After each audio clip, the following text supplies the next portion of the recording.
আমার বলবার অনেক কিছু আছে, সংক্ষিপ্ত করার কথা। আমি খেই হারাচ্ছি আমি কোনটা বলবো আর কোনটা বলবো না, সেটা আমার ঘৃণা। আজকে আমার কিছু প্রশ্ন আছে সবার কাছে, দেশবাসীর কাছে তো করবো না, যাদের কাছে করবার তারা বুঝে নিবেন। আমি ইতিহাসের শিক্ষক না, কিন্তু ইতিহাস জেনে বড় হয়েছি। আমার জন্ম ৭১-এর পরে, কিন্তু বই খাতা থেকে সরাসরি যুদ্ধে, ভাষা আন্দোলনে যারা অংশগ্রহণ করেছিলেন তাদের কাছ থেকে শোনা শিক্ষা থেকে জানি মুক্তিযুদ্ধের চেতনা কি, ভাষা আন্দোলনের চেতনা কি ছিল। মুখের ভাষা বাংলা বলতে পারি, সেই জন্য বোধহয় ভাষা আন্দোলনের শহীদরা শহীদ হননি। আমার কথা আমি বলতে পারবো না, আপনি তুলে নিয়ে যাবেন। প্রতিবাদ করতে পারবো না, ভিন্ন মত প্রকাশ করতে পারবো না, আপনি আমাদেরকে রাজাকার বলে গালি দিবেন। রাজাকার শব্দটা প্রকাণ্ড একটা গালি, যাকে তাকে দেবেন না।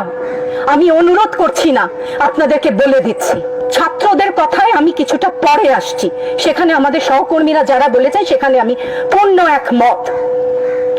আমাকে একটু বলে দেবেন আপনারা, মুক্তিযুদ্ধের চেতনা কি ছিল দেশের হয়ে।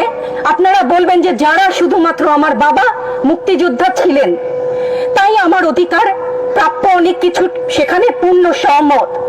কিন্তু এর পরবর্তী কাল থেকে আজ পর্যন্ত যে সমস্ত মানুষ দেশের বিভিন্ন জায়গায় বিভিন্ন ক্ষেত্রে নিজের স্বার্থ বলিদান দিয়ে দেশের জন্য কাজ করে যাচ্ছে, সব পথে উপার্জন করছে, টেবিলের তল থেকে 10 লাখ 5 লাখ টাকার কোটি টাকা তো বাদই দিলাম না, সেই সমস্ত লোক সম্বরণ করছেন, তাদের মুক্তিযোদ্ধার চেতনা কি কিছু অংশে কম?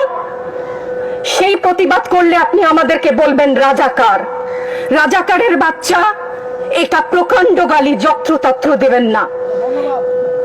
আর আমার ছাত্র ছাত্রীদের গায়ে গুলি কেন? আমি এখানে কেন দাঁড়িয়েছি, কেন আজকে কথা বলছি? কারণ আমি মানুষ, আমি শিক্ষিত একজন মানুষ, আপাদমস্তক ভাবে যাকে শিক্ষা বলেন।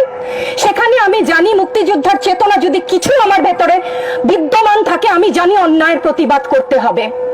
বিচার চাই না বলেছেন, আমিও একমত। কার কাছে বিচার চাবো, কোথায় বিচার চাবো? আমরা ঘৃণা জানাই।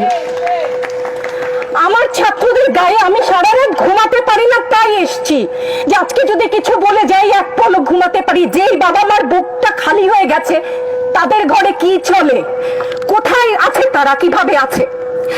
আমার ছাত্রছাত্রী, আমাদের মেয়ে ছাত্রছাত্রীদের উপর যে লাঞ্ছনা হয়েছে, তার বিচার বিধাতা করবেন, তার বিচারের জন্য আমরা নেমেছি। আপনারা আমাদের মুখ বন্ধ করতে পারবেন না। মুক্তিযুদ্ধের চেতনা থেকে জানি, আমরা জন্মেছি একবার, মরবো একবার। ভয় দেখাবেন না। ছাত্রছাত্রীদের উপর জুলুম বন্ধ না করলে পরিণতি ইতিহাস বলে দেয় কারোর জন্য ভালো হয় না।